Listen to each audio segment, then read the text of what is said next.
वसुदेव की वाणी कभी झूठी नहीं होती। वसुदेव जी सत्यवादी और उन्होंने कहा है, इसका मतलब निश्चित कोई उत्पात होगा। अब तो नंद बाबा का मन भी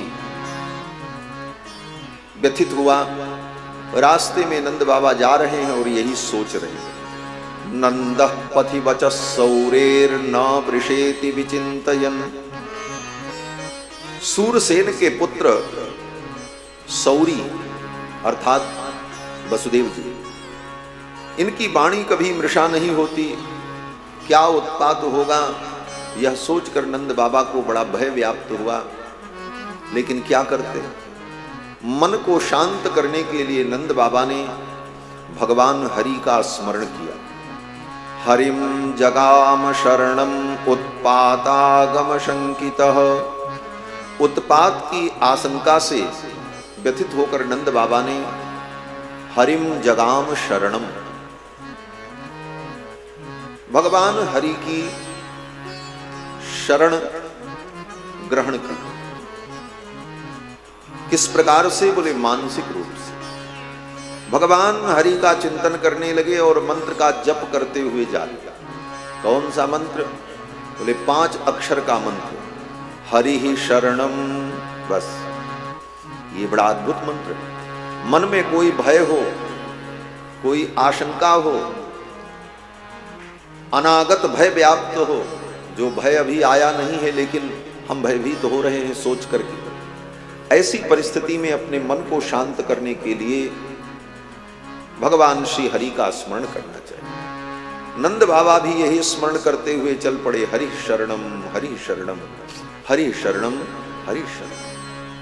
इसका अर्थ क्या है, बोले हरि माने भगवान, शरणम माने रक्षक है, शरणम गृह रक्षित्रो। शरण माने रक्षक, तो भगवान ही रक्षक हैं। इस तरह से भगवान को रक्षकत्वेन स्वीकार करना, अपने मन को समझाना, यही मन को शांत करने का उपाय। नंद बाबा चल पड़े। जब तक नंद बाबा गोकुल पहुंचते उसके पहले पूतना पहुंच गई। कंसेन प्रहिता घोरा पूतना बालघातिनी। बालकों की हत्या करने वाली पूतना गोकुल में पहुंच गई। सुंदर वेश धारण कर लिया। श्री वेदांत देशिक स्वामी जी महाराज अपने ग्रंथ यादवाभ्युदय में इस प्रसंग का जब वर्णन करते हैं तो कहते हैं, पूतना ने यशोदा रानी का वेश धारण कर लिया। यशोदा जी का ही वेश बना करके वो पहुंच गई। कदाचिदंतर्हित पूतनात्मा कंस प्रयुक्ता किल कापि माया। कंस के द्वारा प्रयुक्त जो माया थी पूतना, निद्रापराधीन जने निशीथे। लोग सो रहे थे रात्रि में, पूतना पहुंची। ब्रजम यशोदाकृतिराविवेश। यशोदा की आकृति को धारण करके, यशोदा का रूप बना करके पूतना पहुंच गई। और अन्यत्र ग्रंथों में वर्णन है कि यशोदा ने सुंदर स्त्री का रूप धारण किया। जब पूतना पहुंची तो पूतना ने सोचा, कहां से मैं अपने काम की शुरुआत करूं। भगवान भी जान गए कंस ने पूतना को भेजा है और ये बालकों की हत्या करने आई। और ये ब्रज के जितने बालक हैं नवजात, ये सब बड़े होकर मेरे सखा बनेंगे। इन्हीं के साथ हमको लीला करनी है, ये हमारे लीला के परिकर हैं। अगर पूतना इनको मार देगी तो मैं लीला कैसे करूंगा, मेरी बाल लीला कैसे होगी। इसलिए भगवान ने सोचा इन बालकों की रक्षा करनी चाहिए। और भगवान ने मन में संकल्प किया, पूतना पहले मेरे पास आ जाती तो मैं इसे निपटा देता। भगवान ने मन में संकल्प किया। पूतना भी विचार करने लगी, कहां से मैं अपने काम की शुरुआत करूं। तो पूतना ने देखा नंद बाबा के द्वार पर बड़ी भीड़ थी, लोगों का आना जाना लगा था। को प्रविशत को निकसत गृहते, कोई आ रहा है कोई जा रहा है। पूतना ने सोचा यहां से ही मैं अपने काम की शुरुआत करूं, यहां भीड़ में मुझे कोई पहचान नहीं पाएगा। योषित्वा माययात्मानं प्राविशत कामचारिणी, माया के द्वारा सुंदर वेश बना करके पूतना आई और नंद भवन में प्रवेश कर लिया। पूतना ने सोचा यहीं से मैं अपने काम की शुरुआत करूं। तो भगवान ने भी मन में कहा आओ पूतना मौसी, यहीं से मैं भी अपने काम की शुरुआत करूंगा। भगवान का काम क्या है? बोले परित्राणाय साधूनाम विनाशाय च दुष्कृताम, इन दुष्टों का संहार करने के लिए ही तो भगवान का अवतार हुआ। भगवान ने कहा आओ पूतना, यहीं से मैं भी अपने काम की शुरुआत करूंगा। पूतना आई, ऐसी सजी संवरी थी महाराज। ब्रज के गोप ग्वाल बालों ने जब देखा तो आपस में सब चर्चा करने लगे, अरे ये कौन हो सकती? अपने गांव की तो नहीं लगती, पड़ोस के गांव की भी नहीं, ये तो कोई राजरानी लग रही। तब तक किसी गोप ने कहा ना ना, किसी राजरानी में ऐसा सौंदर्य क्या होगा? ऐसी सुंदर, इतने आभूषणों से सुसज्जित, लगता है कि साक्षात महालक्ष्मी अपने प्रियतम नारायण से मिलने के लिए आ गई। ब्रजवासियों ने यही अनुभव किया। अमम सताम भोज करेण रूपिणीम गोप्यश्रियम द्रष्टुमिवागताम पतिम। मानो श्री जी भगवती महालक्ष्मी ही अपने प्रियतम पति नारायण से मिलने के लिए आ गई हों। इस प्रकार सब गोप ग्वाल बाल आपस में चर्चा कर रहे थे। पूतना नंद भवन में आ गई। जब आई तो भगवान ने पूतना के आते ही अपनी आंखों को बंद कर दिया। ऐसे तो भगवान बाल कृष्ण लाल टुकुर टुकुर देख रहे थे, मुस्कुरा रहे थे, किलकारी मार रहे थे। सखियां आकर के चुटकी बजा बजा करके कन्हैया को रिझा रही थी। लेकिन जब पूतना आई तो भगवान ने अपनी आंखों को बंद कर दिया। क्यों बंद कर लिया? सुखदेव जी कहते हैं कि विबुध्यताम बालक मारिका ग्रहं चराचरात्मा सनिमीलिते क्षणः। चराचरात्मा, चर अचर, जड़ चेतन, सबकी जो आत्मा है, किम वा समस्त आत्माओं की भी जो आत्मा है, ये समस्त आत्माएं जिनका शरीर है, वेदों ने कहा कि ये जितनी आत्मा है ना, हम आप सब, ये क्या है? बोले उस परमात्मा का शरीर है। और इस आत्मा रूपी शरीर की भी आत्मा भगवान है, इसीलिए वो परमात्मा। वेदों में एक प्रकरण है जिसका नाम है अंतर्यामी ब्राह्मण, बृहदारण्यक उपनिषद में। तो अंतर्यामी ब्राह्मण में परमात्मा के अंतर्यामी स्वरूप का वर्णन किया गया। अंतर्यामी माने क्या? लोग सोचते हैं अंतर्यामी का मतलब जो सब कुछ जान जाए वो अंतर्यामी है। सामान्य व्यक्ति यही अर्थ समझते हैं। लोग कहते हैं अरे भाई वो तो अंतर्यामी है, सब जान जाते हैं। अंतर्यामी का मतलब ये नहीं होता कि वो सब कुछ जान जाए। अंतर्यामी शब्द का अर्थ है जो सबके अंदर में बैठकर यमयति, शासन करता है, उसको कहते हैं अंतर्यामी। यो अंतरतो आत्मानं यमयति यम आत्मान वेद यस्यात्मा शरीरम।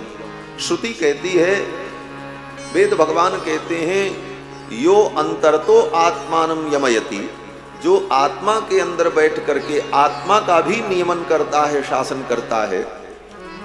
यस्य आत्मा शरीरम, यह आत्मा जिस परमात्मा का शरीर है, सच अंतर्याम्यमृतः, वो अंतर्यामी अमृत परमात्मा।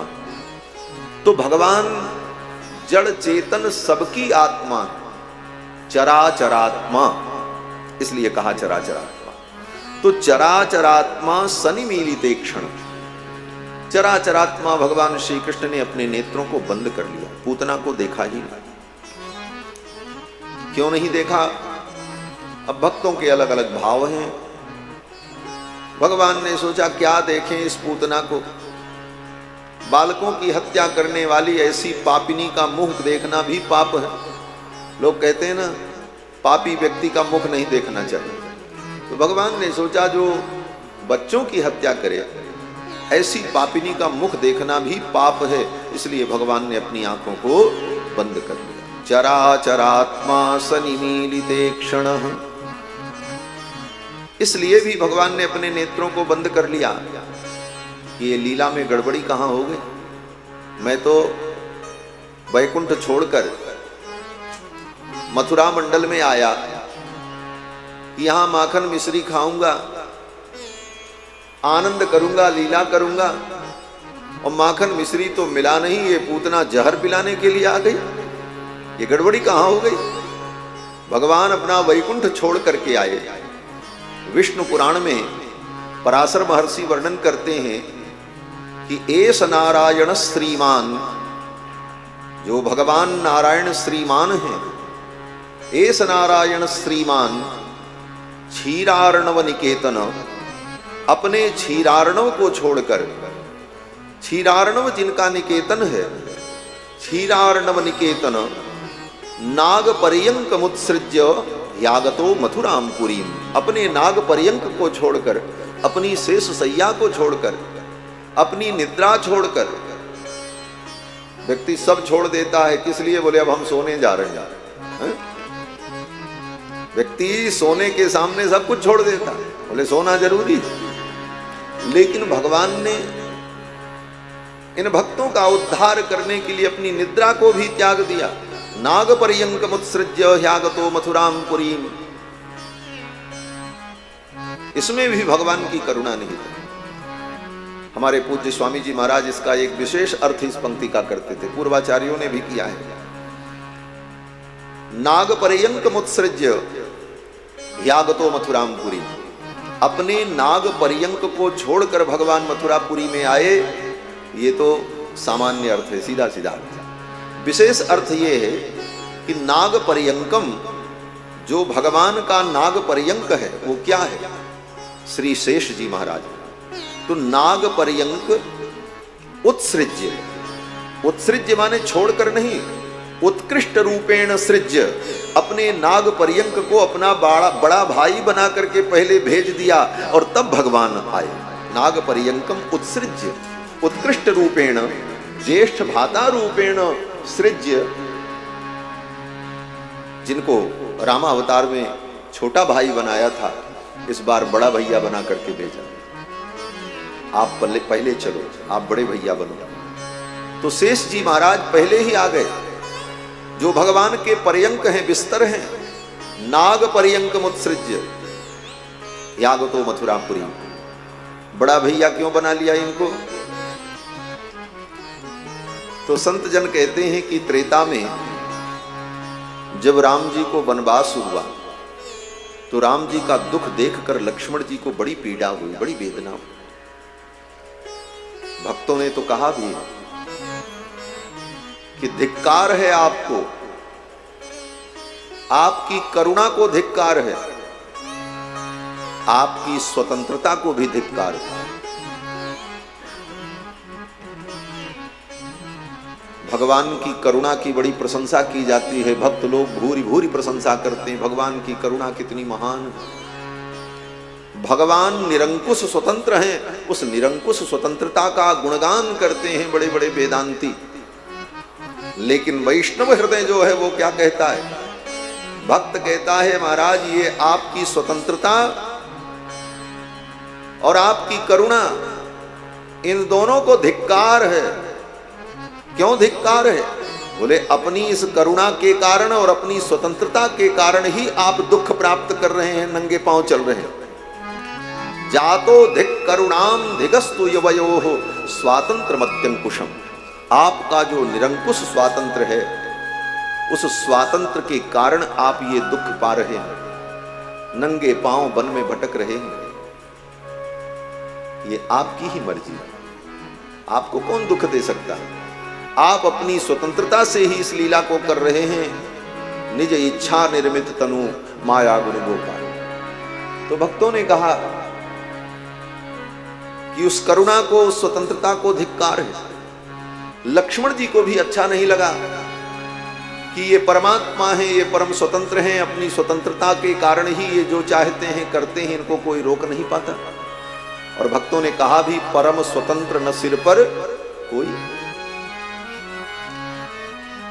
भाव ही तुम ही करो तुम सोई, भाव ही मन ही करो तुम सोई।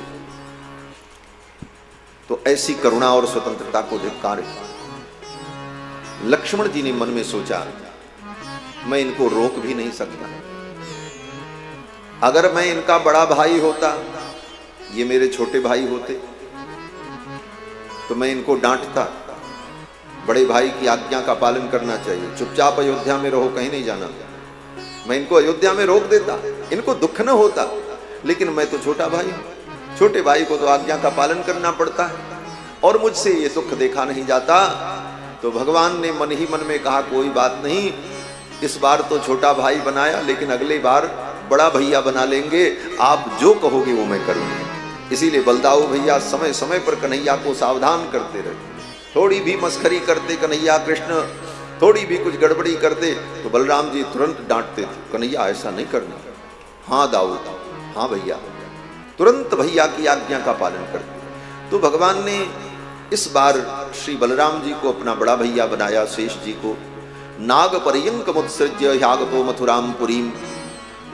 अपनी क्षीर सैया को छोड़कर भगवान वृंदावन में आ गए, गोकुल में।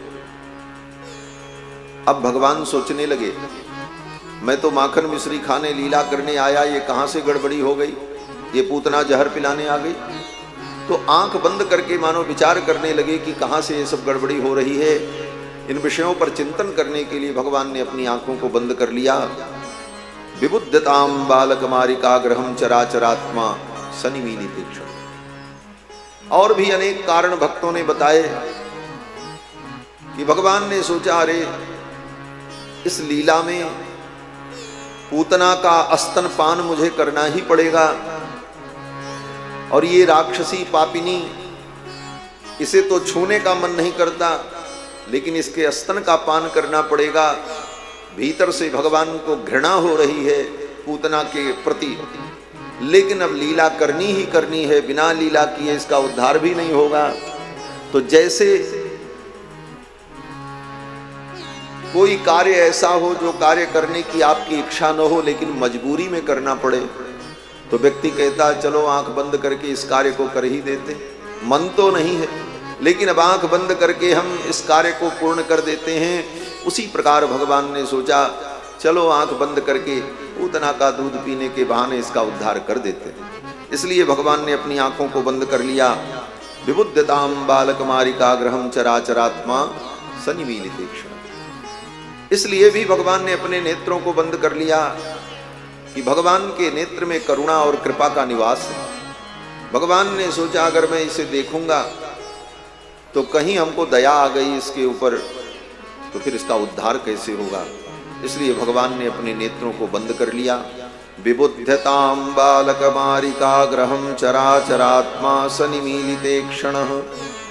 पूतना आई और चट्ट से भगवान को गोद में उठा लिया। यशोदा रानी रोक नहीं पाई। क्यों नहीं रोक पाई? सुखदेव जी कहते हैं, बरस स्त्रियम तत्प्रभयाच धर्षिते।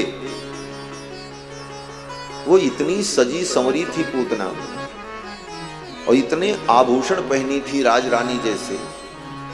यशोदा रानी ने सोचा, लगता है कोई महारानी है, कोई बहुत बड़े घर की है। पहचान तो थी नहीं, कोई पहले से परिचय भी नहीं था, लेकिन उसके स्वरूप को देख करके यशोदा रानी और रोहिणी दोनों माताओं के मन में हुआ कि कोई बहुत बड़े घर की है, और अगर इसको हम टोक देंगे, रोक देंगे कि मेरे लाला को तू क्यों उठा रही है, तो कहीं बुरा न मान जाए, कहीं नाराज न हो जाए, द्वार पर आए हुए का अनादर न हो जाए। इसलिए यशोदा रानी संकोच के कारण कुछ बोल नहीं पाई और तब तक पूतना ने लाल जी को चट्ट से उठा लिया। सुखदेव जी कहते हैं बरस त्रियम तत्प्रभया च धर्षिते निरीक्षमाणे जननी ह्यतिष्ठताम।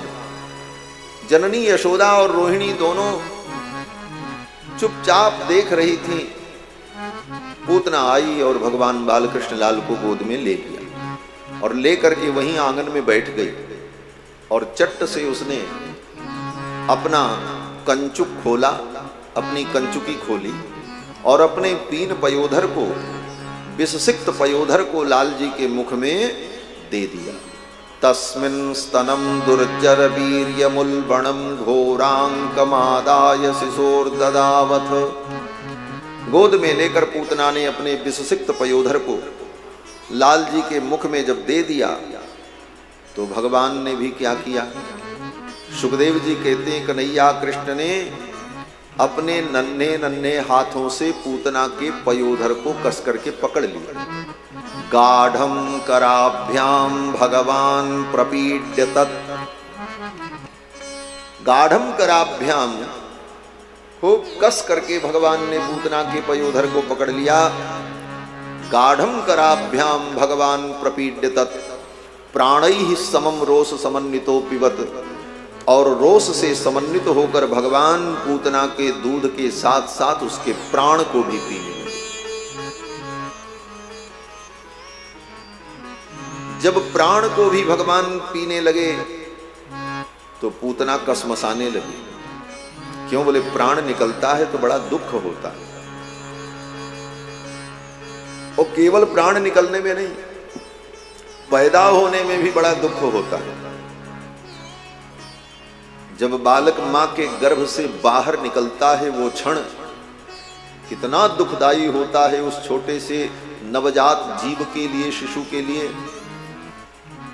कहीं भी थोड़ी गड़बड़ी हो जाए तो उसी समय उसके प्राण चले जाएंगे और कितनी पीड़ा होती है। गोस्वामी तुलसीदास जी महाराज कहते हैं जन्मत मरत दुसह दुख हुई। जन्म के समय और मरने के समय भयानक दुख होता है। जन्म के समय जो दुख होता है उसको जीव भूल जाता है, याद नहीं रहता। और मरने के समय जो दुख होगा वो मरने वाला ही जाने, अब कोई आकर के बताए तो पता चले। इसीलिए गोस्वामी जी ने कहा जन्मत मरत दुसह दुख होई। मरते समय बड़ी पीड़ा होती। पूतना के प्राण को भगवान जब खींचने लगे, पहले तो पूतना थोड़ी देर सहन करने का प्रयत्न करती रही, लेकिन जब सहन नहीं हुआ तब पूतना चिल्लाने लगी, अपने स्तन से कन्हैया को अलग करने लगी। छोड़ दे, छोड़ दे, अरे पूत ना, अरे पूत बस अब छोड़ दे, अरे पूत ना, ए बेटा छोड़ दे। लेकिन भगवान छोड़ते नहीं। वो चिल्ला रही है सा मुंच मुंचालमिति प्रभाषिणी। वो कहती मुंच मुंच, छोड़ छोड़। जब पूतना ने कहा मुंच मुंच, भगवान ने कहा अच्छा तू मोक्ष चाहती है। मुंच का यह भी अर्थ होता है, मुंच माने मुक्त करो, मुक्त करो। भगवान ने कहा ठीक है ठीक है, हम तो मुक्ति नाथ हैं ही और हम मुक्ति ही देते हैं और कुछ नहीं देते। भुक्ति देने के लिए तो संसार में बहुत से देवी देवता हैं। भोग चाहिए, विद्या चाहिए, अर्थ चाहिए, संसार चाहिए। 33 कोटि देवता बैठे हैं, तत्त पदों पर उनकी उपासना करके सब फल मिलता है। भगवान कहते हैं हम तो मुक्ति के अधिष्ठाता हैं, मोक्ष मिच्छेद जनार्दनाथ, और तू मुझसे मोक्ष की इच्छा कर रही है तो आज मैं तुझे मोक्ष ही देने जा रहा हूं। सा मुंच मुंचालमिति प्रभाषिणी। पूतना ने कहा मुंच मुंच, छोड़ दे छोड़ दे। भगवान ने कहा ठीक है मैं तुझे मुक्त कर रहा हूं। मुंच मुंच का यह भी एक अर्थ है। पूतना कहती छोड़ दे छोड़ दे, फिर भी भगवान नहीं छोड़ते। क्यों? भगवान कहते हैं अरे पूतना मौसी, हम जल्दी किसी को पकड़ते नहीं, और अगर पकड़ लें तो बिना बैकुंठ पहुंचाए छोड़ते नहीं। तुलसी बाह सपूत की जो धोखेव छुई जात, आप निभावत जन्म भर पुत्रन ते कही जात। जो सपूत होता है वो किसी की बाह पकड़ता है तो सोच समझ करके पकड़ता है। क्यों? बोले इसका निर्वाह करना पड़ेगा। भगवान सपूत हैं, भगवान अगर पकड़ लें तो फिर छोड़ते नहीं। और सच पूछो तो यही होना चाहिए। हम भगवान को पकड़ें, बोले ये भी ठीक है, लेकिन इसमें एक कमी है। बोले कमी क्या है? हम भगवान को पकड़ें तो हमारी पकड़ कमजोर हो सकती है, और हमारी पकड़ अगर कमजोर हो गई तो भगवान छूट जाएंगे, भगवान तो चले जाएंगे, तुम रह जाओगे। लेकिन भगवान हमको पकड़ ले तो कहते हैं भगवान की पकड़ कभी कमजोर नहीं होती, वो पकड़ ले तो फिर छूटना असंभव है। इसी को हमारे यहां वेदांत में मरकट न्याय और मार्जार न्याय कहा जाता है। मरकट माने बंदर और मार्जार माने बिल्ली। बंदर और बिल्ली का न्याय। न्याय का मतलब, ये न्याय शब्द बड़ा गंभीर है। मीमांसा में हजारों न्याय का उपयोग करते हुए कुमारिल भट्ट ने अपने सिद्धांत को पुष्ट किया है। और भी लौकिक न्याय का मतलब उदाहरण, लोक व्यवहार में होने वाली जो बातें होती उसमें जो तर्क होते हैं, उन तर्कों के आधार पर शास्त्रीय विषयों को सिद्ध करने का जो प्रयास होता है, जो जुक्ति होती है, उसी को न्याय कहा जाता है। जैसे काकतालीय न्याय, एक न्याय होता है काकतालीय न्याय। काक माने कौवा, ताल माने ताल का वृक्ष। एक कोई व्यक्ति जा रहा था, रास्ते में ताड़ के वृक्ष थे, ताल के वृक्ष थे, और उस ताल वृक्ष में बड़े बड़े फल लगे थे। उसमें से एक फल टूट करके गिरने वाला था, थोड़ा सा अटका था। उसी समय कोई पथिक उस वृक्ष के नीचे आया और संजोग से उसी समय एक कौवा आकर के उस फल पर बैठा, और कौवा का भार पड़ते ही वो फल टूटा और धड़ाम से उस पथिक की खोपड़ी पर गिरा। खोपड़ी फूट गई। अब वो खोपड़ी फोड़वाने के लिए वहां गया कि कौवा ने उस फल को गिरा दिया। बोले न कौवा ने कुछ किया न वो किया, वो संजोग ऐसा बन गया और ऐसी घटना हो। तो बिना किसी कारण के अकस्मात ऐसी कोई घटना हो जाए तो उसको कहते हैं काकतालीय न्याय। काकतालीय न्याय से इस प्रकार की बातें सिद्ध हो जाती है, ऐसा कार्य हो जाता है, हो गया, संजोग बन गया। तो ऐसे बहुत सारे उदाहरण हैं, बहुत सारे न्याय का प्रयोग वेद वेदांत में, मीमांसा में आचार्यों ने किया है और उनके माध्यम से तत्व को समझाने का प्रयत्न किया। उसी में यह भी न्याय है, मार्जार न्याय और मरकट न्याय। मार्जार न्याय का मतलब बिल्ली का न्याय, और मरकट माने बंदर का न्याय। बंदर को आपने देखा होगा, बंदर का बच्चा अपनी मां को कस करके पकड़े रहता है। बच्चे के अंदर ये सामर्थ्य नहीं है कि वो इस पेड़ से छलांग लगाए दूसरे पेड़ पर चला जाए। बच्चा इतना छोटा है, उसके अंदर इतनी बड़ी छलांग लगाने की शक्ति ही नहीं, समझ भी नहीं है। तो वो क्या करता है? बोले मां को कस करके पकड़ लेता है। मां को जब कस करके पकड़े रहता है तो मां उस पेड़ से छलांग लगाती है दूसरे पेड़ पर, और बच्चा भी मां के साथ वहां पहुंच जाता है। वो स्वयं छलांग लगा करके नहीं जा सकता, लेकिन मां को उसने कस करके पकड़ रखा था तो वहां तक वो चला गया। लेकिन अगर वो बच्चा ठीक से ना पकड़े, कमजोरी से पकड़े हुए, उसका हाथ ढीला हो जाए तो परिणाम क्या होगा? बोले मां तो चली जाएगी उस पेड़ पर, बच्चा बोले वो बीच में ही गिर जाएगा। तो बच्चा कस करके मां को पकड़े तब तो मां उसे लेकर के वहां चली जाएगी। तो बच्चे की पकड़ कभी कमजोर भी हो सकती, कभी कभी होता है। और मार्जार न्याय क्या है? बोले बिल्ली का जो बच्चा होता है, वो बिल्ली का बच्चा अपनी मां को नहीं पकड़ता, मां ही अपने बच्चे को पकड़ती है अपने दांत से, और पकड़ करके जहां ले जाना होता है ले जाती है। तो जब मां स्वयं पकड़ लेती है वो बिल्ली स्वयं अपने बच्चे को पकड़ती है तो बच्चे की कोई जिम्मेदारी नहीं होती, और वो बिल्ली की पकड़ इतनी मजबूत होती है कि वो बच्चा गिरने वाला नहीं है, सुखपूर्वक जहां ले जाना चाहे वहां लेकर के चली जाए। तो भगवान को हम पकड़ें, ये मरकट न्याय। भगवान हमको पकड़ लें, यही मार्जार न्याय। भगवान को हम पकड़ते हैं कैसे?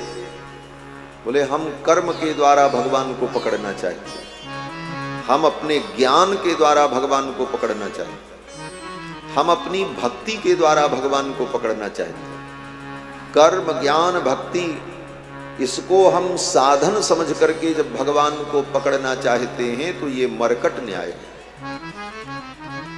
लेकिन कर्म का अनुष्ठान करते हुए, ज्ञान का अनुष्ठान करते हुए, भक्ति का अनुष्ठान करते हुए भी हम ये न माने कि हम इन चीजों से भगवान को प्राप्त कर पाए। स्वयं भगवान मुझे प्राप्त करें, भगवान स्वयं मुझे पकड़ लें। मेरे ज्ञान में इतनी शक्ति नहीं है, मेरे कर्म में इतनी शक्ति नहीं है, मेरी भक्ति में इतनी शक्ति नहीं है कि मैं भगवान को पकड़ सकूं। भगवान ही अनुग्रह करके मुझको पकड़ लें, यह दृढ़ निश्चय जीवन में हो जाए, इसका नाम मार्जार न्याय है। ये बिल्ली का न्याय, यही शरणागति, इसी को प्रपत्ति कहा है आचार्यों ने। ये शरणागति है, पूर्ण रूप से भगवान के ऊपर आश्रित होगा। पूतना को भगवान ने कस करके पकड़ लिया, पूतना चिल्लाती रही, भगवान ने छोड़ा ही नहीं। उसके प्राणों को भी जब खींचने लगे तो पूतना व्याकुल हुई और भगवान को लेकर के आकाश में उड़ गई। आकाश में लेकर के उड़ी और मथुरा मंडल की ओर जाने लगी। मथुरा मंडल की ओर जब जाने लगी तो भगवान ने देखा, अरे ये तो हमको मथुरा ले जा रही, हमारे बाबा हमको लेकर के यहाँ आए, अगर ये फिर मुझे मथुरा लेकर के गई तो इस बार हमें कौन लेकर के आएगा, इसलिए मथुरा जाना ठीक नहीं है, यहीं इसका काम पूरा करना। पूतना जब भगवान को आकाश में लेकर के उड़ी तो भगवान ने सोचा बड़ा अच्छा है, मामा जी ने बहुत बढ़िया हेलीकॉप्टर भेजा है, थोड़ा मथुरा मंडल का निरीक्षण कर लें, कहाँ कहाँ कौन कौन सी लीला करनी है। अब पूतना कभी इधर उड़े, कभी उधर उड़े, कभी उधर, पूरे ब्रज की परिक्रमा लगाई ऊपर ऊपर। फिर उस पूतना को लेकर के भगवान जमुना के तट पर आए और पूर्ण रूप से भगवान ने पूतना के प्राण को खींच लिया। पूतना जब निष्प्राण हुई तो ऊपर से नीचे गिरी दम। जब नीचे गिरी, सुखदेव जी कहते हैं पूतना का शरीर इतना विशाल था कि पतमानोपि तद्देह स्त्री गभ्युत्यंतर द्रुमान चूर्णयामास राजेंद्र। हे राजन, 6 कोस के अंदर जितने वृक्ष थे सब टूट गए महाराज। पूतना गिरी और उसकी छाती पर भगवान पड़े। बड़े बड़े विशाल उन्नत पयोधर उसके पर्वत शिखर के समान, और उन दोनों पयोधरों के मध्य में बाल कृष्णलाल क्रीड़ा कर रहे थे। गोप ग्वाल बाल दौड़े दौड़े आए, पूतना की छाती पर चढ़ करके गए, कन्हैया को उतारा और लेकर के आए, मैया यशोदा रानी को दे दिया। यशोदा रानी अपने बालक को उलट पलट करके देखने लगी, कहीं चोट तो नहीं लग गई, कहीं खरोच तो नहीं लगी। शरीर में एक खरोच भी नहीं लगी। यशोदा रानी ने सोचा, अरे इस राक्षसी ने मेरे लाला को छू दिया है, अब मेरे लाला को नींद नहीं आएगी, रात में इसे डर लगेगा, सपने देखेगा, चलो कुछ झाड़ फूंक करते हैं। फिर तो मैया ने कन्हैया को पहले स्नान कराया। कैसे स्नान कराया? बोले गाय के मूत्र से कन्हैया को स्नान कराया। गोमूत्रेण स्नापयित्वा पुनर्गोरजसार्भकम, गाय के मूत्र से स्नान कराया। गाय के चरण की मिट्टी लेकर के पूरे शरीर में कन्हैया को लगाया, और फिर गोपुच्छ भ्रमणादि भी, गाय की पूंछ भगवान के ऊपर घुमाई। गाय का गोबर लेकर के कन्हैया के एक एक अंग में गाय के गोबर का टीका लगाया मैया ने। सुखदेव जी कहते हैं कि रक्षाम चक्रुश्च सकृता द्वादशांगेषु नाम भी, भगवान के एक एक अंगों में भगवान का नाम लेकर के यशोदा रानी गाय के गोबर का टीका लगाती। माथे पर, नाक पर, गाल पर, वक्ष पर गोमय मंडित भाल कपोलम, गाय के गोमय से कृष्ण के मुखमंडल को मंडित कर दिया। गोमय मंडित भाल कपोलम। और मंत्र क्या पढ़ती थी यशोदा रानी? बोले भगवान का नाम ले लेकर के। क्या नाम लेती? बोले क्रीडंतम पातु गोविंद शयानम पातु माधव। जब मेरा बालक क्रीड़ा करे उस समय भगवान गोविंद इसकी रक्षा करे। शयानम पातु माधव। जब मेरा बालक शयन करे तो भगवान माधव इसकी रक्षा करे। कृष्णगर्भस्तुते बुद्धिम। भगवान कृष्णगर्भ मेरे बालक के बुद्धि की रक्षा करें। आत्मानम भगवान परह।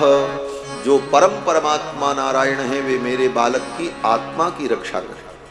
भुंजानम यज्ञ भुक् पातु। जब मेरा बालक भोजन करे, दूध पिए, उस समय भगवान यज्ञ नारायण मेरे बालक की रक्षा करें। भुंजानम यज्ञ भुक् पातु सर्वग्रह भयंकरः। इस प्रकार यशोदा रानी ने भगवान का नाम ले लेकर के भगवान के अंग अंग में गाय का गोबर लगाकर गोविंद कृष्ण का संरक्षण किया। आचार्य जन भक्त जन कहते हैं देखो भगवान के नाम की कितनी महिमा है। भगवान का नाम भगवान की भी रक्षा करने में समर्थ है। यशोदा रानी ने भगवान के नाम से ही भगवान का रक्षण किया। आज भी हम अपनी रक्षा के लिए कुछ भी करते हैं। राम रक्षा स्तोत्र पढ़ते हैं, नारायण कवच पढ़ते हैं, किसी भी भगवान के अवतार स्वरूप का कवच पढ़ते हैं तो उसमें क्या होता? भगवान का नाम ही तो होता है। हयग्रीव शिरः पातु ललाटम चंद्रमध्यगः साष्ट दृष्टिर्दिशो प्रातु सप्त ब्रह्मात्मक श्रुति घ्राणम गंधात्मक पातु बदनम यज्ञ संभवः। इन सारे स्तोत्रों में भगवान का ही नाम लेकर के हम आत्म संरक्षण करते हैं। भगवान का नाम कितना महान है। वस्तुतः ये व्यवहार में कहना पड़ता है भगवान का नाम, लेकिन भगवान का नाम अर्थात भगवान से भगवान का नाम अलग कोई वस्तु है ऐसा नहीं। संसार में जो वस्तुएं होती हैं भौतिक जगत में, उसमें नाम और नामी में अंतर होता है। नाम अलग होता है, नामी अलग होता है। नाम शब्द होता है और नामी जो है वो वस्तु होता है। उस शब्द के द्वारा उस वस्तु का बोध होता है। नाम नामी में अंतर होता है। लेकिन भगवान की विशेषता क्या है? बोले भगवान का नाम भी भगवान ही है, दूसरा कोई तत्व नहीं।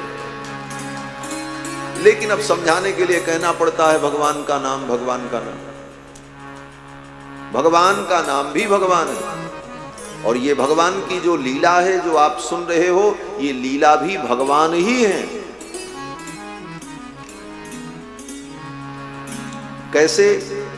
बोले जैसे समुद्र के किनारे कोई व्यक्ति खड़ा था, एक ने कहा ये समुद्र है,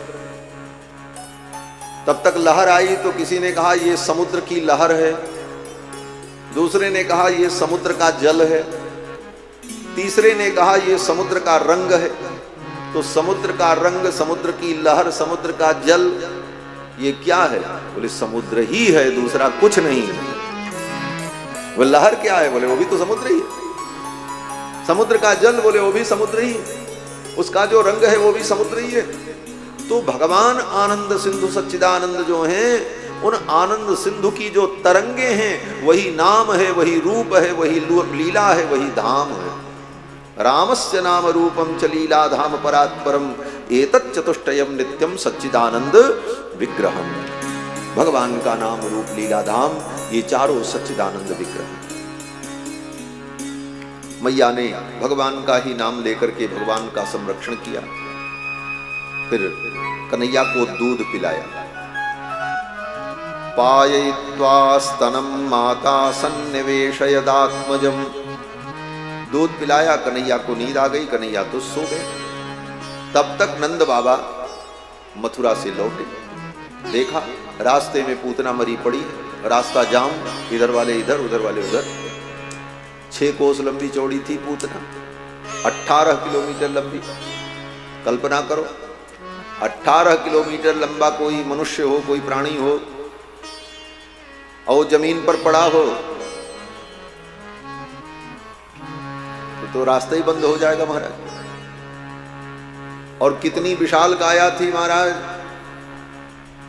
18 किलोमीटर लंबा कोई आदमी हो, जमीन पर लेट जाए तो उसके पेट की ऊंचाई भी कम से कम 10 मंजिला मकान के बराबर तो होगी, इससे कम क्या होगी। बड़ी पूतना। गोप ग्वाल बाल सब खड़े थे। नंद बाबा ने पूछा, गोप ग्वाल बालों ने सारी बातें बताई कि ऐसे ऐसी बातें हुई। नंद बाबा ने कहा, वसुदेव जी कह रहे थे कोई उत्पात होगा। वसुदेव की वाणी कभी झूठी नहीं होती। लेकिन चलो, भगवान नारायण की कृपा है, मेरा बालक सुरक्षित है। गोप ग्वाल बालों ने कहा, बाबा बालक तो सुरक्षित है लेकिन ब्रज सुरक्षित नहीं। बोले क्यों? बोले ये बताओ कि इस पूतना का क्या करें। ये 18 किलोमीटर लंबी 6 कोस की पूतना, इसके शरीर में कितने हजार टन, कुंटल नहीं टन में गिनो, कितने हजार टन मीट्रिक टन मांस इसके शरीर में होगा। और इसका अंतिम संस्कार अगर नहीं हुआ तो कुत्ता, बिल्ली, सियार, कौआ, गिद्ध इसे नोच नोच करके खाएंगे। इसका मांस सड़ेगा, दुर्गंध पैदा होगी और पूरे ब्रजमंडल में भयंकर बीमारी पैदा हो जाएगी, संक्रामक रोग उत्पन्न हो जाए। इसका अंतिम संस्कार कैसे? कौन उठाए इतनी बड़ी पूतना को चिता पे रखे? तो नंद बाबा ने कहा, एक काम करो, अपने अपने घर जाओ, फरसा, कुल्हाड़ी, तलवार सब लेकर के आओ और पूतना के शरीर को काट काट करके छोटे छोटे टुकड़े कर लो। फिर उठाने में सुविधा हो जाएगी। फिर उन सारे टुकड़ों को उठा करके चिता में रख करके जला दिया जाएगा। नंद बाबा की बात मान करके गोप ग्वाल वालों ने अपना सब कुल्हाड़ी, फरसा लेकर पूतना के शरीर को काटना शुरू किया। कलेवरम परशुभिच्छित्वा तत्ते ब्रजौकसः। ब्रजवासियों ने पूतना के कलेवर को काट काट करके छोटे छोटे टुकड़ों में विभक्त कर दिया। फिर उन सारे टुकड़ों को उठा करके जमुना के तट पर रखा। ढेर सारी लकड़ियां रखी, चिता में आग लगा दी। जब चिता धू धू करके जलने लगी तो चिता से जो धुआं निकला, उस धुएं से पूरा ब्रजमंडल सुगंधित हो। सुखदेव जी कहते हैं, राजन, दह्यमानस्य देहस्य धूमश्चागुर सौरभः। पूतना के चिता के धुएं से, उसकी सुरभि से, सुगंधि से पूरा ब्रजमंडल सुगंधित हो गया। लेकिन पूतना की चिता से ऐसी सुगंधि कैसे आई? क्या उसकी चिता में किसी ने चंदन की लकड़ी डाली थी, धूप की लकड़ी डाली थी? ना। इतने कुंटलों मांस के जलने पर भी मांस के जलने की दुर्गंधि नहीं आई। चंदन अगर तगर की सुगंधि चारों तरफ व्याप्त होने। सुखदेव जी कहते हैं, राजन, उत्थित कृष्ण निर्भुक्त सपद्याहत पापमनः। भगवान कृष्ण ने पूतना के पयोधर का पान किया था। भगवान के मुख का स्पर्श होने के कारण पूतना के शरीर में सुगंधि व्याप्त हो। ये सुगंधि कहां से आती है? कहते हैं, दुनिया में जितनी भी गंध है वो सब धरती से आती है। इसीलिए न्याय शास्त्र में धरती को गंधवती कहा। तत्र गंधवती पृथ्वी। चाहे वो अच्छी गंध हो चाहे खराब हो, गंध सब कुछ, जितना गंध है वो सब पृथ्वी का गुण है। तत्र गंधवती पृथ्वी। तो पृथ्वी में ये गंध कहां से आया? अब दार्शनिकों की अपनी अपनी दृष्टि होती है। नैयायिक लोग कहते हैं कोई भी वस्तु जब उत्पन्न होती है तो प्रथम क्षण में वो गुणहीन होती है, अगले क्षण में उसमें गुण उत्पन्न होता है। तो पृथ्वी में भी ये गंध गुण नहीं था। ये गंध गुण पृथ्वी में आया कहां से? बोले गंध गुण जो है इसी गंध तन्मात्रा से ही नासिका नाम की इंद्रिय की उत्पत्ति होती है, और भगवान के अंदर सब कुछ विद्यमान है। भगवान वराह ने जब अपनी दाढ़ों पर पृथ्वी को उठाया तो भगवान के नाक की श्वास प्रश्वास जब धरती में लगी तो संपूर्ण गंध धरती के अंदर व्याप्त हो, तत्र गंधवती पृथ्वी, तब ये पृथ्वी गंधवती हुई, ऐसी थोड़ी हुई। और भगवान की श्वास प्रश्वास से जब वो गंध व्याप्त हो गया धरती में, तो आज भी वो गंध धरती में विद्यमान है, तत्र गंधवती। और जब पूतना के पयोधर का भगवान ने पान किया तो पूतना के स्तन को भगवान जब पी रहे थे तो भगवान की नाक की श्वास पूतना के शरीर में टकरा रही थी, और भगवान गोविंद की नासा विवर से निकलने वाली जो गंध है उस गंध से संपूर्ण शरीर पूतना का सुगंधित हो गया था। उत्थित कृष्ण निर्भुक्त सपद्याहत पाप, इसलिए पूतना की चिता के जलने पर दिव्य सुगंधी प्रकट। कितनी भाग्यशालिनी थी। भगवान ने पूतना को माता की गति प्रदान की। लेभे गतिम धातृचिताम ततो कम वा दयालु शरणम प्रति। पूतना को भगवान ने परम गति प्रदान किया। इसमें कारण क्या था? सुखदेव जी कहते हैं, वेद व्यास जी महाराज कहते हैं कि केवल भगवान की करुणा और कुछ नहीं। भगवान की दयालुता के कारण, भगवान की करुणा के कारण ही पूतना को यह गति प्राप्त हुई। वस्तुतः पूतना में कोई ऐसी योग्यता नहीं थी जिस योग्यता के आधार पर भगवान पूतना को परम गति देते। क्यों कहते पूतना? उसका नाम था पूतना। पूतना माने, पूत माने पवित्र, ना माने नहीं। जो पवित्र नहीं थी, अपवित्र थी, उसमें पवित्रता भी नहीं थी पूतना। उसके कर्म भी अच्छे नहीं थे। लोक बालग्नि, संसार के बच्चों की हत्या करती थी पूतना। लोक बालग्नि, कुल भी उसका अच्छा नहीं था। किस कुल में पैदा हुई थी? किसी ब्राह्मण के कुल में, किसी वेदज्ञ विद्वान के कुल में? कहते नहीं, राक्षसी, राक्षस के कुल में पैदा। पूतना लोक बालग्नि राक्षसी। उसका आहार भी पवित्र नहीं था। आप कहो कि भगवान का प्रसाद पाती रही इसलिए भगवान ने कृपा कर दिया। कहते हैं रुधिरासना, खून पीती थी पूतना। लोक बालग्नि राक्षसी रुधिरासना। आप कहोगे पवित्र नहीं थी, लोक के बच्चों की हत्या करती थी, राक्षस कुल में उत्पन्न थी, खून पीती थी, लेकिन उसमें विशेषता रही होगी। बोले क्या विशेषता? बोले वो बड़े अच्छे भाव से भगवान के पास आई होगी, इसलिए भगवान ने कृपा कर दी। बोले ना, अच्छे भाव से नहीं आई थी, जिघांसा से आई थी, मारने आई थी भगवान। भगवान से प्रेम करने थोड़ी आई थी, भगवान का दर्शन करने थोड़ी आई। वेद व्यास जी कहते हैं अहो बकीयम स्तनकालकूटम जिघांसया पाय यदप्यसाध्वी। असाध्वी, साध्वी नहीं थी, असाध्वी थी। गुंडा टाइप की, महिला गुंडा जिसको कहा जाए आज के शब्दों। तो आई और भगवान को मारने के लिए उसका संकल्प भी अच्छा नहीं था। जिघांसयापि हरये स्तनम दत्वाप सद्गतिम। भगवान ने उस पूतना को सदगति प्रदान कर दिया। यही भगवान की करुणा है। सुखदेव जी कहते हैं किम पुनः श्रद्धया। श्रद्धा से अगर भगवान का भजन करो और उनके चरणों में जाओ, कृष्णाय परमात्मने यच्छन प्रियतम किम नु रक्तास्तन मातरो यथा।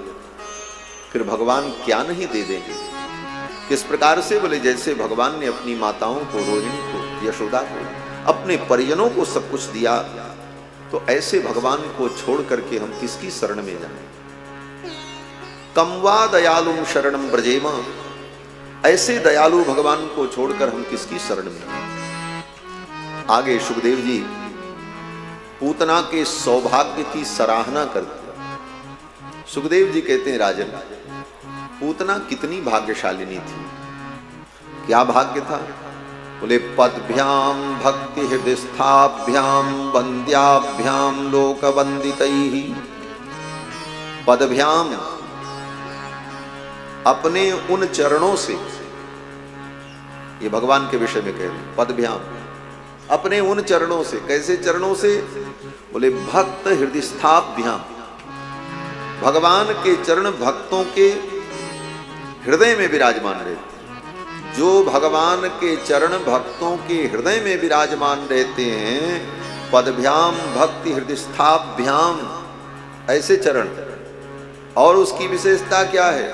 बोले वंद्याभ्याम लोक वंदितैहि।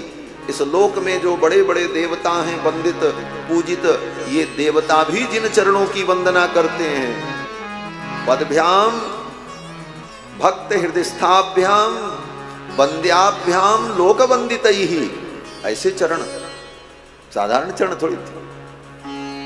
और अपने उन चरणों से अंगम यस्याः समाक्रम्य, अपने उन चरणों से पूतना की छाती पर चढ़कर भगवान ने दूध पिया। अंगम यस्याः समाक्रम्य भगवान अपिबत स्तनम, भगवान ने पूतना के स्तन का पान किया।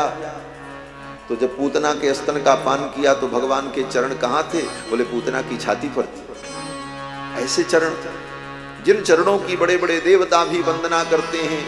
वंदे महापुरुषते चरणारविंदम, वे चरणारविंद जब भगवान पूतना का दूध पी रहे थे, तो आपने देखा होगा बच्चा जब दूध पीता है तो अपने पैर को हिलाता रहता है।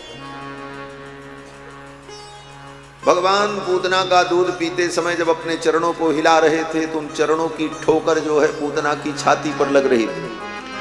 मानो अपने चरणों से पूतना की छाती को ठोक ठोक कर उसके जन्म जन्मांतर जुग जुगांतर कल्प कल्पांतर के सारे पापों को भगवान धुल रहे थे। अपने चरणारविंद से उसके पापों का मानो धुन्वन कर रहे थे। कल्पना करो, भगवान के जिन चरणों के, दोनों चरण नहीं एक चरण, भगवान के उन चरणों में से एक चरण के केवल एक उंगली के, अंगूठा के नख के अग्रभाग का संस्पर्श हो जाने से आवरण का जल इतना पवित्र हो गया कि गंगा त्रैलोक्य पावनी, सारे त्रिलोकी को पावन करने वाली। ब्रह्मा जी ने जब वामन भगवान का चरण धोया था तो पूरा चरण नहीं धो पाए थे। क्यों? बोले त्रीणि पदा विचक्र में विष्णु गोपादाभ्य। जब भगवान ने अपना एक चरण धरती पर, दूसरा चरण ब्रह्मलोक पहुंचाया, तो भगवान के चरण का जो हिस्सा था, पंजा, चरण का पंजा, वो कितना विशाल था? बोले कई हजार योजन लंबा चौड़ा था। ब्रह्मा जी ने पूरे चरण का दर्शन भी नहीं कर पाया। केवल भगवान के चरण की उंगलियों का अग्रभाग ब्रह्मा को दिखाई पड़ा बस। और उसमें भी अंगूठे के अग्रभाग, वो भी पूरा अग्रभाग नहीं, नख का अग्रभाग ब्रह्मा जी धो पाए थे, पूरा वो भी नहीं धो पाए।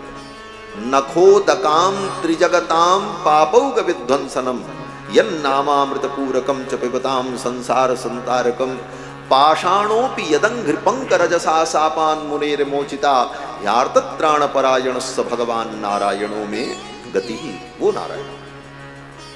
जिन चरणों के अंगूठे के नख को धोकर ब्रह्मा जी ने गंगा को प्राप्त कर लिया और गंगा त्रैलोक्य पावनी हो गई, वो भगवान का चरणारविंद, और एक नहीं दो दो, पूरे दोनों चरणारविंद। और चरणारविंद ही नहीं, भगवान का जानु, भगवान की कटी, भगवान का उदर, भगवान का वक्ष, भगवान के हाथ, उनकी नासिका, उनकी आंख, मुख, सब पूतना के शरीर से चिपका था और ठाकुर उसको पकड़ करके दूध पी रहे थे। कितनी सौभाग्यशाली, साधारण सौभाग्य। सुखदेव जी कहते हैं अंगम यस्याह समाक्रम्य, अंगम यस्याह समाक्रम्य, यस्याह अंगम अंगीकृत्य, जिस पूतना को भगवान ने मानो अंगीकृत कर लिया, स्वीकार कर लिया और पूतना के पयोधर का पान किया, पूतना के जन्म जन्मांतर के सारे पाप नष्ट हो गए, पूतना को परम गति प्राप्त हुई। भगवान ने पूतना को परम गति प्रदान की। ये कथा कहते हैं, यही कथा सुखदेव जी को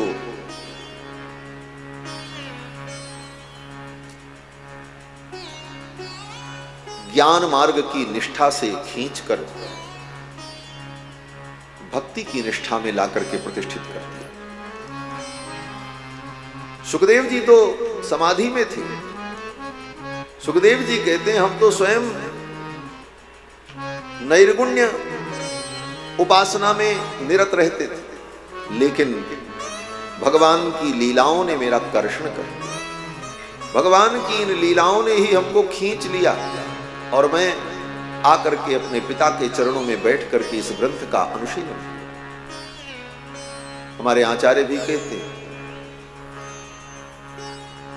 कि भगवान निर्गुण निराकार निर्विकार शुद्ध बुद्ध मुक्त कूटस्थ हैं, परंतु वह परमात्मा निर्गुण निराकार निर्विकार शुद्ध बुद्ध कूटस्थ ब्रह्म केवल साक्षी मात्र बनता है, लेकिन वही ब्रह्म परमात्मा जब सगुण साकार रूप होकर के लीला करते हैं तब वो भक्तों के लिए परम आनंद प्रद हो जाते हैं। वही आनंद सिंधु, उसी में आनंद सिंधु का अनुभव हो सकता है। जुवा सुवासाह परवीत यागात सौ श्रेयान भवति जायमान। जब वो जायमान हो जाता है, जब वो अयोध्या में राम रूप में, ब्रज में कृष्ण रूप में प्रकट होता है, तब वो परम उपादेय हो जाता है भक्तों के लिए। ठाकुर जी ने बड़ी सुंदर लीला की। सुखदेव जी इस चरित्र का वर्णन करने के बाद अंत में अपने मनोभाव को व्यक्त करते हैं। सुखदेव जी कहते हैं राजन, इस कथा को सुनने का फल क्या है? पहले तो कहते हैं ये कथा क्या है? पूतना बध? कहते नहीं, इस कथा का नाम पूतना बध नहीं है।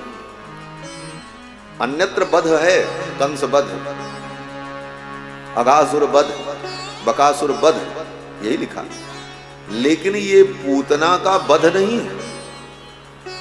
ये क्या है?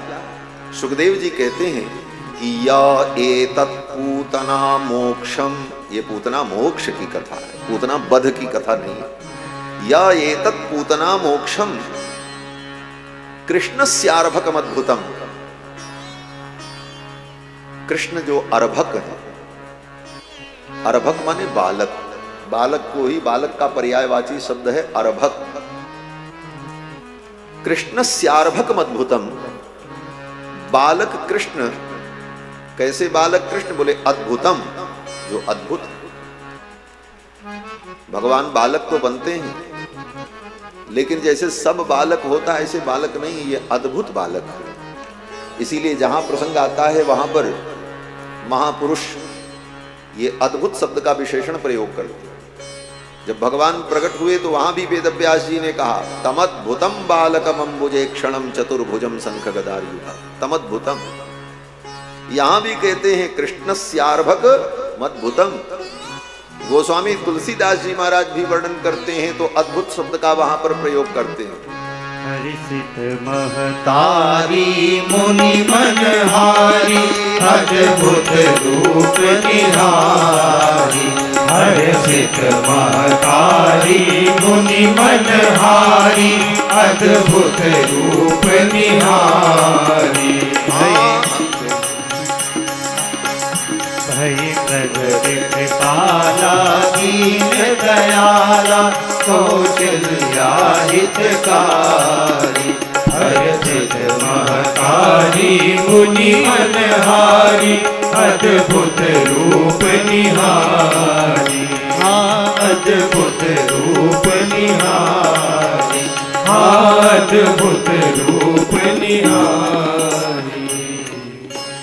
जैसा वर्णन श्रीमद् भागवत महापुराण में है, वैसा ही वर्णन गोस्वामी तुलसीदास जी ने किया। मां देवकी वसुदेव के सामने भगवान जब प्रकट हो गए चतुर्भुज रूप में, तमद्भुतम बालकमंबुजे क्षणम चतुर्भुजम शंख गदायुधार्युधम श्रीवत्सलक्ष्मम गलशोभिकौस्तुभम पीतांबरम सांद्रपयोद सौभगम महार्ह वैदूर्य किरीट कुंडलत्कृशा परिष्वक्त सहस्त्र कुंतलम उद्याम कांचांगद कंकणादिभिर्विरोचमानम वसुदेव ऐक्षत। वसुदेव जी ने भगवान के उस रूप को, वही चित्रण गोस्वामी जी ने किया। वह प्रकट कृपाला दीन दयाला कौशल्या हितकारी हर्षित महतारी मुनि मनहारी अद्भुत रूप निहारी लोचन अभिरामा तनघन श्यामा निज आयुध भुज जारी। चारों आयुध धारण किए हुए, शंख चक्र गदा पद्म धारण किए हुए भगवान तो भगवान अद्भुत बालक। सुखदेव जी कहते हैं ये चरित्र, इसका नाम है पूतना मोक्ष। या एतत् पूतना मोक्षम कृष्णस्यार्भकमद्भुतम शृणुयात श्रद्धया मर्तो। श्रद्धा पूर्वक अगर कोई मनुष्य इसको सुनता है, शृणुयात श्रद्धया मर्त्यो। मर्त्य माने मनुष्य, हम लोग मर्त्य हैं क्योंकि मरते हैं, जो मरे वो मर्त्य। इसलिए मृत्युलोक में रहने वाले प्राणी जो इसे सुनते हैं उनको क्या फल मिलेगा? सुखदेव जी कहते हैं गोविंदे लभते रतिम, गोविंद के चरणों की भक्ति प्राप्त कर लेते हैं। इस चरित्र को सुनने का यही फल है कि भगवान के चरणों की भक्ति प्राप्त। और ये सुखदेव जी का अनुभव बोल रहा है। सुखदेव जी को ये भक्ति कहाँ मिली? सुखदेव जी तो आत्मा राम पूर्ण काम परम निष्काम होकर समाधि में बैठे थे। व्यास जी के शिष्यों ने जाकर के यही चरित्र पहले सुनाया, अहो बकीयम स्तन कालकूटम। सुखदेव जी की समाधि छूट गई। जिस ब्रह्म का मैं चिंतन करता हूं वह ब्रह्म इतना दयालु है, कमवा दयालु। फिर तो उसका स्वरूप भी बड़ा मधुर होगा, वो अद्भुत होगा। शिष्यों ने दूसरा श्लोक सुना दिया। उस समय की झांकी सुनाई जब भगवान वृंदावन में गायों के पीछे पीछे नंगे पांव बंसी बजाते हुए गोचारण के लिए जा रहे हैं। बरहा पीडम नटवर वपुक कर्णयोः कर्णिकारम बिभ्रद्वासक कनक कपिशम वैजयंतीं चमालाम रंधान वेणोरधर सुधया पूरयन गोप वृंदैः वृंदारण्यम सपद रमणम प्राविशत गीत कीर्ति। भगवान की इस मधुर झांकी का वर्णन सुन करके सुखदेव जी नृत्य करने लगे। और सुनाओ। शिष्यों ने कहा महाराज हमको बस इतना ही मालूम है, और सुनना है तो चलो हमारे गुरु जी के पास। अपनी समाधि छोड़ करके चले। समाधि को छोड़ना इतना सरल है?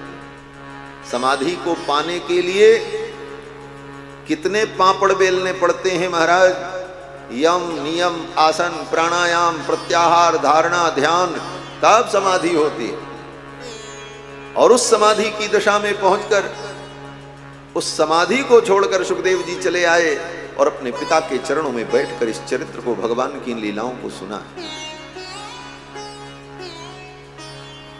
समाधि में वो सुख अगर मिलता जो सुख भगवान के चरित्र श्रवण में, चरित्र के रस में डूबने पे है, तो सुखदेव जी समाधि छोड़ करके क्यों आते?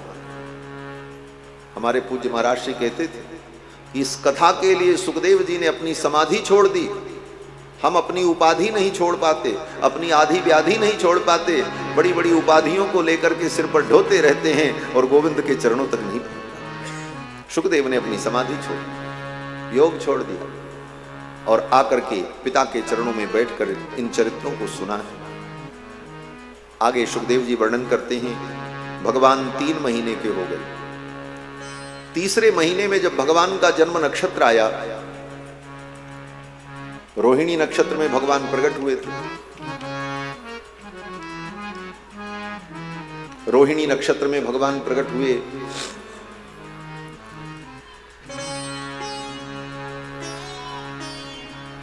तो भगवान ने सोचा रोहिणी भी मेरी मां है, लेकिन रोहिणी के गर्भ से तो बलदाऊ भैया प्रकट होंगे, तो कहीं मेरी मैया को ये न लगे कि कन्हैया मेरा बेटा नहीं है। तो भगवान ने कहा चलो रोहिणी नहीं तो रोहिणी नक्षत्र में ही हम अवतार ले लेते। रोहिणी नक्षत्र में भगवान ने अवतार लिया। और कितनी अच्छी बात है कि रामावतार में भी भगवान की 3 प्रमुख माताएं हैं, माँ कौशल्या, कैकेयी, सुमित्रा।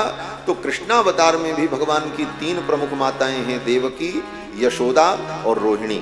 3 माताएं प्रसंग में, वहां भी 3 माताएं हैं और यहां भी 3 माताएं। भगवान 3 महीने के जब हो गए, तीसरे महीने में जब रोहिणी नक्षत्र आया, नक्षत्र महीने में एक बार आता है, लगभग 28 दिन पर वो नक्षत्र फिर आता है। तीसरी बार तीसरे महीने में जब वो नक्षत्र आया तो ठंडी का समय आ चुका था, क्योंकि भादव में भगवान प्रकट हुए, भाद्रपद में। तो भाद्रपद के बाद आश्विन, आश्विन के बाद कार्तिक और कार्तिक के बाद मार्गशीर्ष। मार्गशीर्ष महीने में अच्छी ठंडी पड़ती, वो भी उत्तर भारत में तो महाराज कड़ाके की ठंडी होती। मैया ने सोचा 3 महीने का लाला हो गया, आज मैं अपने लाला को विधिवत स्नान कराऊंगा। बच्चा जब छोटा होता है तो रोज विधिवत स्नान नहीं होता, कपड़े उपड़े से पोंछ दिया, तेल मालिश कर दी, कपड़े पहना दिए, बस। 3 महीने हो गए, मैया ने सोचा आज थोड़ा विधिवत कन्हैया का अभिषेक करूं। अपनी सब सखियों को बुलाया यशोदा रानी और ब्राह्मणों को बुलाया वेद पाठ करने के लिए। अनेक प्रकार की औषधियों को मिला करके उष्ण जल तैयार किया, दूध दही सब अभिषेक के लिए संग्रह किया। बाजा बजाने वाले लोग आए, गीत गाने वाले लोग आए और एक उत्सव मनाया मैया यशोदा ने। सुखदेव जी कहते हैं कि जन्मर्क्ष योगे समवेत योषिताम। जन्म नक्षत्र के दिन ब्रज की जो योषिताएं थीं, देवियां थीं, वो सब आईं। यशोदा रानी की सखी सहेली बादित्र गीत द्विजमंत्र वाचकई ही, बाजा बजाने वाले आए, ब्राह्मण वेद पढ़ने के लिए आए। चकार सूनो रभिसेचनम सती, सती यशोदा ने अपने लाला का अभिषेक किया, स्नान कराया। नंदस्य पत्नी कृतमज्जनादिकं विप्रैः कृतस्वस्त्ययनं सुपूजितैः। विधि पूर्वक यशोदा रानी ने लाला को स्नान कराया, नूतन वस्त्र धारण कराया और फिर पालना में लिटा दिया। जब पालना में लिटाया तो पालना में लेटे लेटे भगवान अपने नन्हे नन्हे पैर को हिला रहे थे और मुट्ठी ऐसे बंद किए हुए थे। 1 वर्ष के श्री बलराम जी, बलदाऊ भैया पालना को पकड़ करके खड़े होकर कन्हैया को देख रहे थे। बलदाऊ भैया 1 वर्ष के हो गए, अभी बोल नहीं पाते, कोई चीज पकड़ करके सहारे से खड़े हो जाते हैं, चलने का प्रयत्न करते हैं। तो बलदाऊ भैया कन्हैया के पालना के पास ही रहते हैं और जब मन करे पालना पकड़ करके खड़े हो जाएं और कन्हैया को देखें, कन्हैया बलदाऊ जी को देखें। ये लीला चल रही थी। और भी सब सखा थे, लोगों का आना जाना लगा था। मैया यशोदा और रोहिणी लोगों का सत्कार कर रही थी, आने जाने वालों का, और कन्हैया पालना में लेटे लेटे अपने नन्हे नन्हे चरणों को हिला रहे थे और मुट्ठी बंद किए हुए। भक्तजन कहते हैं मुट्ठी को बंद किए हुए अपने नन्हे नन्हे चरणों को हिलाते हुए भगवान उपदेश कर रहे। क्या उपदेश कर रहे? आपने देखा होगा छोटा बच्चा जब लेटा रहता है तो पांव को मोड़े हुए ऐसे उठाए रहता है, दोनों सीधा पांव करके नहीं सो पाता, जैसे हम लोग चित्त सो जाते हैं, और मुट्ठी को ऐसे किए रहता है। भगवान भी मुट्ठी बंद किए अपने नन्हे चरणों को उठा करके दिखा रहे हैं। क्या कह रहे हैं? बोले इस लीला में भगवान उपदेश कर रहे हैं। भगवान कहते हैं संसार के प्राणियों, तुम्हारा भूत भविष्य वर्तमान, तुम्हारा प्रारब्ध सब कुछ मेरी मुट्ठी में है, तुम्हारी मुट्ठी में कुछ नहीं है। तुम चाहे जितना कूद लो, कुछ भी करो, तुम्हारे हाथ में कुछ नहीं है। तुम्हारा भूत भविष्य वर्तमान, तुम्हारा प्रारब्ध, तुम्हारा सब कुछ मेरी मुट्ठी में है, तुम्हारा भाग्य मेरी मुट्ठी में। तो भक्त कहता है, महाराज मेरा भाग्य आपकी मुट्ठी में है, तो ये मुट्ठी कब खुलेगी, कब ये भाग्योदय होगा? तो भगवान अपने नन्हे नन्हे चरणों को हिलाते हुए संकेत करते हैं, इन चरणों की शरण ग्रहण कर लोगे तो तुम्हारा भाग्योदय। 18 अध्याय में भगवान ने अर्जुन को जो शरणागति बताई है, वह शरणागति लीला के माध्यम से भगवान व्यक्त करते हैं। माम एकम शरणम ब्रज अहम त्वा सर्व पापेभ्यो मोक्षयिष्यामि मा शुचः। उस शरणागति के संपूर्ण सिद्धांत को लीला में ही भगवान व्यक्त करते हैं। भगवान कहते, तुम्हारा भाग्य, तुम्हारा सब कुछ मेरी मुट्ठी में है। माम एकम शरणम ब्रज, इन चरणों की शरण ग्रहण कर। पालना में लेटे लेटे भगवान अपने चरणों को हिला रहे हैं। उसी समय कंस का भेजा हुआ एक असुर आया, उसका नाम शकटासुर। अब शकटासुर नाम उसका इसलिए रख दिया कि वो सकट में आकर के बैठ गया था, इसलिए शकटासुर। अब पता नहीं क्या नाम रहा होगा उसका, भगवान जाने। और जो भगवान को मारने आए, ऐसे राक्षस का तो नाम भी नहीं लेना चाहिए, इसीलिए सकट में आके बैठा तो सुखदेव जी ने शकटासुर कह दिया। अब उसका क्या नाम था भगवान जाने। एक बार बहुत पहले की बात है, उस समय झारखंड और बिहार अलग अलग नहीं था, एक ही प्रांत था। मैं कथा करने गया गढ़वा जनपद में, तो एक सज्जन आए, उन्होंने पूछा, महाराज एक शंका का समाधान करिए। तो हमने कहा, क्या शंका है? करीब 25 वर्ष पहले की ये बात है। तो उन्होंने कहा, महाराज जब लंका में हनुमान जी गए तो उनकी पूंछ में किस राक्षस ने आग लगाई थी, उसका नाम क्या था? यही प्रश्न था। सच्ची बात है महाराज, व्यासपीठ से मैं बता रहा हूं। बोले महाराज सब प्रश्न का उत्तर मिला, इसका उत्तर नहीं मिला। हनुमान जी के पूंछ में किस राक्षस ने आग लगाई थी, उसका नाम क्या था?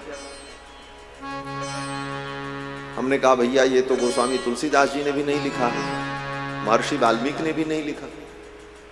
तो महर्षि वाल्मीकि और तुलसीदास जी ने जब नहीं लिखा तो मैं कहां से बताऊं? उसने कहा, नहीं महाराज आप बताओ किस राक्षस ने आग लगाई थी।